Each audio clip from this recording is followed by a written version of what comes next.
Welcome back to Aliyah Yomi. Today we're going to be learning Behar Shavi, the last Aliyah in Parshas Behar. The topic is being sold. Our Aliyah is 11 psukim, running from Perek Chof Pasuk Mem Zayin to Perek Chof Vov Pasuk Beis. Let's take a look at a brief overview of our Aliyah and then some points to ponder.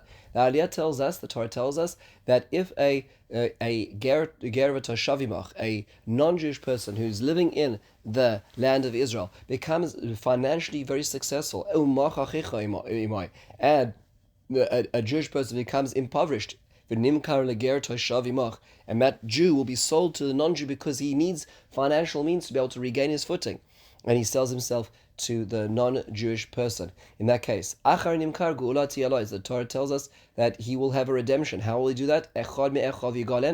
And that one of their brethren, one of his relatives, will go over to the non-Jew who owns him and pay out the remaining years of his term in order to be able to redeem him. And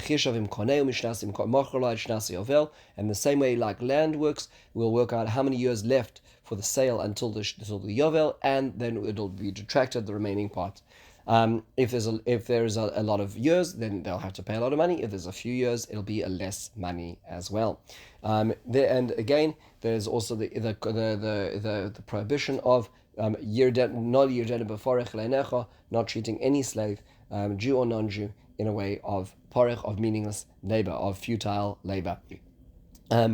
Then we hear at the end that the Torah once again says Kili b'nei Yisrael avadim, because Israel are my servants. Avodai hem asher otzeis Meretz Mitzrayim ani Hashem Elokechem, I am Hashem your God. And finally, tucked away at the end of the parasha are two psukim, which you'll see that is actually put into a new chapter because they seem so far into the Aliyah, they seem so far into the parasha that the chapters were not instituted by a Jewish person, but the church instituted the chapters, and they thought that these two psukim do not belong as part of Parshas Behar, but they are part of Parshas Behar. We have to figure out why they are. What are the psukim? The first pasuk is Lo yisasu lochem elilim, do not make any gods for yourself. Don't make all these kind of gods to bow down. And then number 2 is Hashem, you should keep my Sabbath. They seem to have nothing to do with everything the parsha is talking about up till now. We have to figure out why they are here. So let's go back to basics. Number 1 is, why is this fellow sold to a ger toshav? Why is this person selling himself? Rashi says that the Torah is giving us a spiritual commentary. It's telling us the following, that the reason why this fellow is successful spiritually on a spiritual level, if you want to understand why physically it's happening, spiritually, because he is imach, he is living with you, he's living in a successful society, in a spiritually successful society. That's going to impact him as well. What about you? Why is it that this Jew is not successful? Because he's spending too much time influenced in the societies and the trappings of the non-Jew who's near him as well. Just understand the background of the spiritual temperature. Why is Avodah Zarah raised at the end of our parasha? It does not seem to be germane to the topic of our entire parasha. Ibn Ezra says because it is a warning. If you as a Jew get sold into to a non-Jew, make sure that even though you're in a foreign territory, you're not in a household of your culture, do not serve him at the cost of your religion. Don't serve him by breaking Shabbos. Don't serve him by transgressing monotheism and serving other gods, because that's what he wants for his service. They are not allowed. This is a big challenge. This is a challenge that the Jews have felt for the last 2,000 years almost in exile, where they've been in the territory of non-Jews. And the question has become, do I serve the non-Jews on their own terms? Do I serve them with transgressing my own culture? Very difficult questions that have been raised. Rashi says the reason is to combat the concern that one may have, that one may say, wait a second, I've been sold to a non-Jew. Oh, look at me. He is immoral. I can be immoral. He breaks Shabbos. I can break Shabbos as well. Therefore, these psukim want to remind us that even when you're in this area, in this environment, don't do that.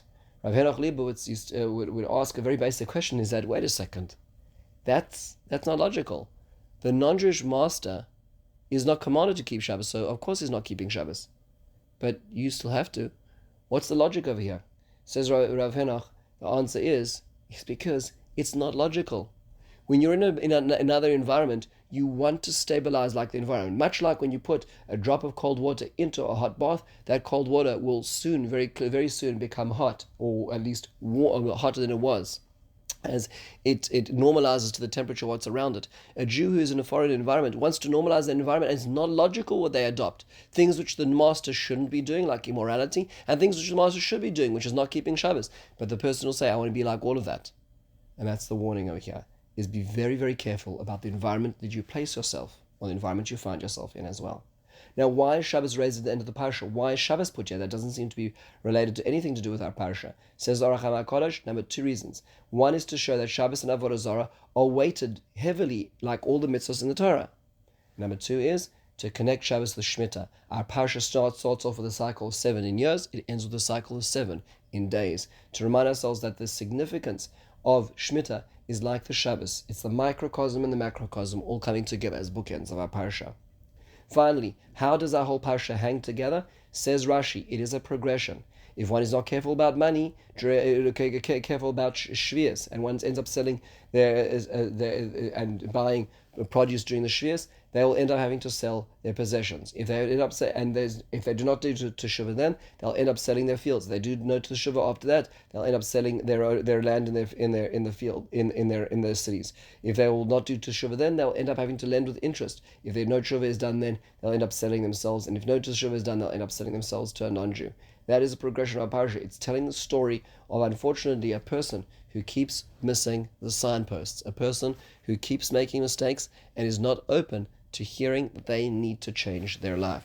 If they're not able to, unfortunately, it gets progressively worse until the point that they wake up. With this, we conclude the 7th Aliyah in Parshas Behar, and it's time to wish you a wonderful, a meaningful day, and a beautiful Shabbos ahead.